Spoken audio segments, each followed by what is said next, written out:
Hola a totes i a tots, avui parlarem del grau en mecatrònica i per això hem convidat un dels seus estudiants que ja està a quart curs, que és el Javier Chacón. Hola, Javier. Hola. I bé, avui us parlem del grau en mecatrònica, com dèiem, que és una de les enginyeries més completes i versàtils que hi ha ara mateix a l'oferta de universitats catalanes. I és una enginyeria que reuneix les disciplines d'electrònica, mecànica, robòtica i automàtica. Així que per conèixer una miqueta més com va aquest grau, com funciona, què s'hi aprèn exactament, li farem un test de 10 preguntes al Javier. Així que comencem, d'acord? Vinga. Primera pregunta. Què s'aprèn al grau en mecatrònica? Aquesta s'havia de fer sí o sí. Bueno, com ja has dit més o menys, s'aprèn sobretot coneixements d'informàtica, electrònica i mecànica. Com és la mecatrònica és que engloba els tres camps aquests, que al final avui en dia tot es basa en el conjunt dels tres. Bàsicament és un conjunt, que diguem. I al final, quin tipus de màquines o de coses s'hi acaben fent? O sigui, ara que has dit que es combinen aquestes disciplines? Bueno, al ser una disciplina així una mica nova, la gent no sap molt bé, però avui en dia, com aquell que diu, tot és mecatrònica, perquè qualsevol aparell té tant d'informàtica, té com la part d'electrònica, com la part mecànica, i això avui en dia és bàsic en qualsevol dispositiu, o sigui que es pot arribar a fer qualsevol cosa en la mecatrònica. I creus que està més indicat per un tipus de persones que per unes altres? Bueno, jo penso, indicat no, però sí que és per gent que potser no li agrada una cosa en concret, sinó la barreja de moltes coses i realment això és lo interessant de la mecatrònica. O sigui que és perfecte pel que no es decideix, no? Sí, en gran part sí. Molt bé.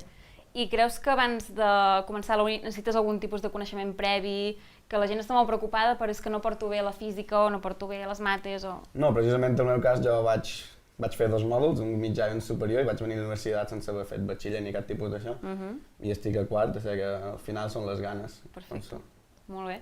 I quines sortides professionals creus que té aquest grau?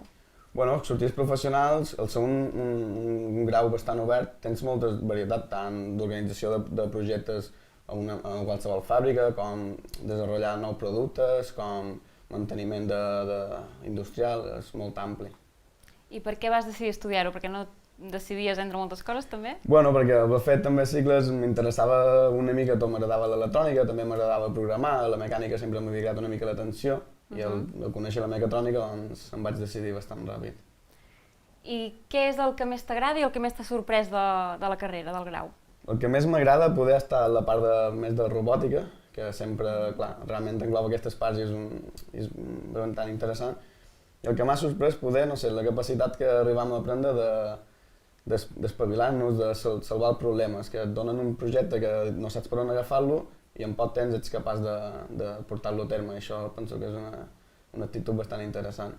És que al final els enginyers són els que quan veuen que una cosa no funciona o quan veuen que una cosa funciona com no els agradaria, la canvien. Exacte.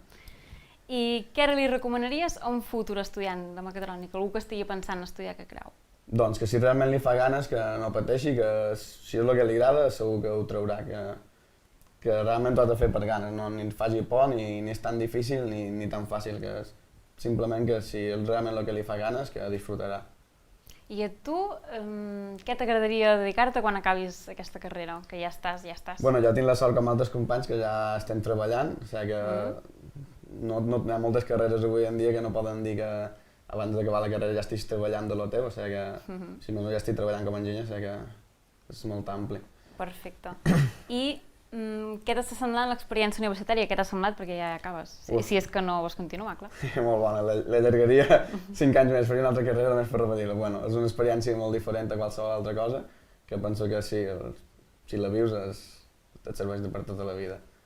I ara transporta't un moment a quan tenies 17 anys o 16, o sigui, abans de començar el cicle, o quan vas pensar que o que volies fer una carrera, i pensa en aquell noi d'aquella edat que eres tu, i pensa en tota la gent que té aquesta mateixa situació que tu. Quin consell els donaries a tots aquests nois i noies? Bueno, per començar que no tinguin por a una enginyeria, perquè molta gent té por en començar una enginyeria tant per les mates com per les físiques, que realment no és tan difícil ni tan fàcil, és simplement dedicar-s'hi i passar una mica al principi i ja està. I que triïn l'enginyeria o si volen fer mecatrònica, realment que els agradi una mica tot, que tant programaran com tocaràs electrònica, com faràs càlcul d'estructures, mecànica, però sobretot que no tinguin por, que molta gent sembla que l'enginyeria el té amb una mica de respecte i al final és ficar-li ganes, no n'hi ha més. Molt bé, genial, Javier. Sí? Perfecte. Doncs ja veieu que mecatrònica és una enginyeria superversàtil, que és perfecta per a aquell que no s'acaba de decidir entre moltes enginyeries o que també té molt clar que vol fer mecatrònica perquè té moltes possibilitats i moltes sortides. I bé, que si teniu cap més pregunta la podeu fer als comentaris d'aquí sota el vídeo, també al nostre web, a l'apartat preguntes i respostes. Si no ho tenim clar, li demanarem al Javier perquè ens ho ha explicat superbé. I ens veiem al proper vídeo dels graus universitaris de les càpsules preuniversitàries. Que vagi molt bé, fins aviat!